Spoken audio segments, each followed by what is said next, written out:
In a fancy hotel in France, the receptionist is horrified to see Louis arrive. Since he's the son of the company president, he thinks he can do whatever he wants without consequences. Louis is spoiled, rude, selfish, and wastes his father's money in frivolity. He brings a big group of friends and even a panther to the hotel room, where they proceed to party late into the night, annoying other guests with the noise and breaking things in the room. Someone brings a kangaroo going down and even celebrities are trying to cancel them for the kangaroo incident. A furious Jean-Francois rushes to the hotel to see Louis, who is still sleeping in the middle of the day. Jean-Francois scolds his son for his actions and points out he may get fired if this continues, but Louis doesn't care and says he'll keep enjoying the money while they still have it. On his way out, Jean-Francois throws his son's clothes in the trash. In the evening, Jean-Francois's girlfriend Helene comes home angry because he missed her photography event. Jean-Francois apologizes and explains what's happening, showing he's been stuck in a state of despair all day. Since he's a widower, he had to raise Louis alone, yet he never spent too much time with him, so Helene encourages him to try. The next day, Jean-Francois goes to a castle in the countryside where director Christian is recording another ad for the hotel. Christian complains about the model they sent him and thinks he can have the same demands as famous directions like Kubrick. The ad so far shows a beautiful woman walking through the different rooms in the castle feeling like a princess until she finds a staff member wearing lingerie. Christian did this on purpose to catch genuine shock on camera, but Jean-Francois is worried the model will sue them for naughty content that wasn't in her contract. This doesn't bother Christian, who points out that to get the best out of someone, you shouldn't ask for their opinion. The words get stuck in Jean-Francois' mind, and when he's about to leave the castle, he looks at the area and gets an idea. He runs back to Christian and offers him a movie deal. Sometime later, Louis is coming out of a bar with two women when he notices his car being towed. He tries running after it, but suddenly someone shoots him with a sedative and he collapses. The next morning, Louis is woken up by a bell. He finds himself in a weird room wearing strange clothes before Sylvain comes to shake him out of bed, reminding him not to be late. At that moment, Foreman Beauvillain shows up to yell at Louis for still being in bed. When Sylvain tries to defend him, Beauvillain starts throwing him around the room and hitting him for talking back to his boss. After throwing Sylvain through the window, Beauvillain calls Louis a servant and sends him to work. Louis leaves the building and freezes when he discovers he's traveled back to the 18th century. Beauvillain has to run after him to send him to work. They find the Viscount pausing his walk to announce it's coming, so Beauvillain shows Louis a bucket and folding screen so the Viscount can poop.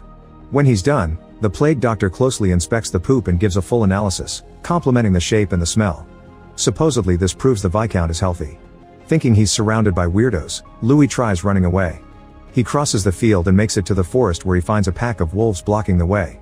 Then he tries taking a road, but Etienne appears with a bunch of hunting dogs that start chasing Louis. He crosses the bridge and ends up falling in a swamp where the dogs surround him. Louis begs for mercy, however Etienne throws him on the ground and points a spear at him. Etienne thinks Louis must be executed for trying to escape from working for his father the Viscount, but the moment is interrupted by Etienne's sister Isabeau. She thinks servants must be treated with dignity, which triggers an argument between siblings. The Viscount is annoyed by all the noise and mazes. Thinking about the night his car was taken, Louis assumes he was hit by another vehicle and concludes he must recreate that to return to the future. He runs outside and throws himself in front of a vegetable cart, which is too small and only bumps against his leg. Next, Louis runs toward an actual carriage and hits his head, instantly falling unconscious. Sylvain runs to check on him, but Louis doesn't respond. Jean-Francois thinks his son is dead and Christian tries to apologize for going too far, however Louis then wakes up and Christian happily announces the show must go on. Days pass and Louis has to get used to his new routine. He wakes up at sunrise every morning and spends the day running after the Viscount to set up the bucket for his pooping. His chores also including helping in the kitchen. Instead of an actual bath, he must wash himself in a bucket. One afternoon, Jean-Francois invites Helene to plan unfold. In the stables, Louis finds Isabeau, who is crying because her father wants her to marry an old rich man she doesn't like. She says she wants to experience love with a young man even if he's a servant, clearly flirting with Louis. However, Louis thinks she's lucky because she can marry the old rich man and wait for him to die soon, then she'll get all the money and do whatever she wants. Then he just walks away. After watching this, Christian becomes frustrated since his supposedly perfectly written love story is failing. On the other hand, Helene is disgusted by this plan, calling it experimenting on a human being. Back to Isabeau, she tries to get on her horse but the animal starts freaking out. Louis watches this but does nothing to help, saying he doesn't know anything about horses. Lysone arrives to help and her skirt accidentally goes up, revealing she's wearing a thong. When Louis notices, he runs to Lysone and tackles her to the ground, trying to check under her skirt to confirm it was real. However, when he manages to open her legs, he's shocked to see she's wearing no underwear. Lysone kicks him off before turning around to smoothly hide the thong she just took off. While Christian angrily yells at the staff for the wardrobe mistake, scolds Jean-Francois for treating Louis like an object that can be forced into change and announces she's leaving. However, Jean-Francois makes her stay when he discovers that Louis is looking for Lisson to apologize. The staff rushes to get Lisson ready, ignoring her protests when she points out she's a horse trainer and not an actress. Louis knocks on her door and the staff makes her wait a few seconds before opening so he can suffer through his guilt. As soon as she goes out, Louis apologizes for the incident, and Lisson responds that him touching her means they must get married. Louis almost freaks out, but Lisson clarifies it was a joke and leaves. Seeing Louis being thoughtful on the screen, Christian announces the experiment is a success and even Helene is a bit impressed. During lunch, Christian and Jean-Francois explain to Helene their plan to make Louis fall in love with Isabeau so he can start a better life.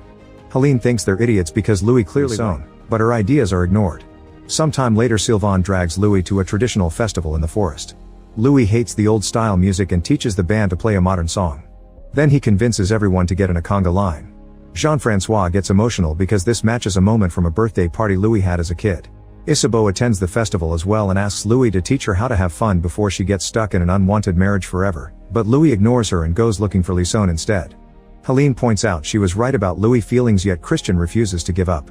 Sylvain is sent to tell Louis that Lisson is at the river, however he finds Isabeau pretending to drown. He immediately jumps in the water to save her and carries her in his arms. Isabeau keeps on trying to flirt with him, but Louis just drops her in her carriage and leaves. Christian begins freaking out over another failure, so Helene takes over the directing for now. By nighttime, Louis finally finds Lisson, who didn't attend the festival at all. Following Helene's instructions, Lisson tells Louis that she does believe his story about the future. Louis is delighted and takes Lisson for a walk, during which he explains many concepts like phones and planes. He even takes a bite from an apple to show her the logo he had on his phone, saying it was the company's coat of arms. Lisson is amused until Louis begins talking very badly about servants, blue-collar jobs, and the public transport. She calls him out for his attitude and reminds him he spends the day carrying the Viscount's poop before she storms off. Seeing this, Christian mocks Helene for thinking her idea would do any better. The next day, Lisson apologizes to Helene for failing her and explains she has to deal with spoiled rich brats every day at the ranch she works at. Helene understands and tells her she doesn't have to get into a romance plot with, just help him grow.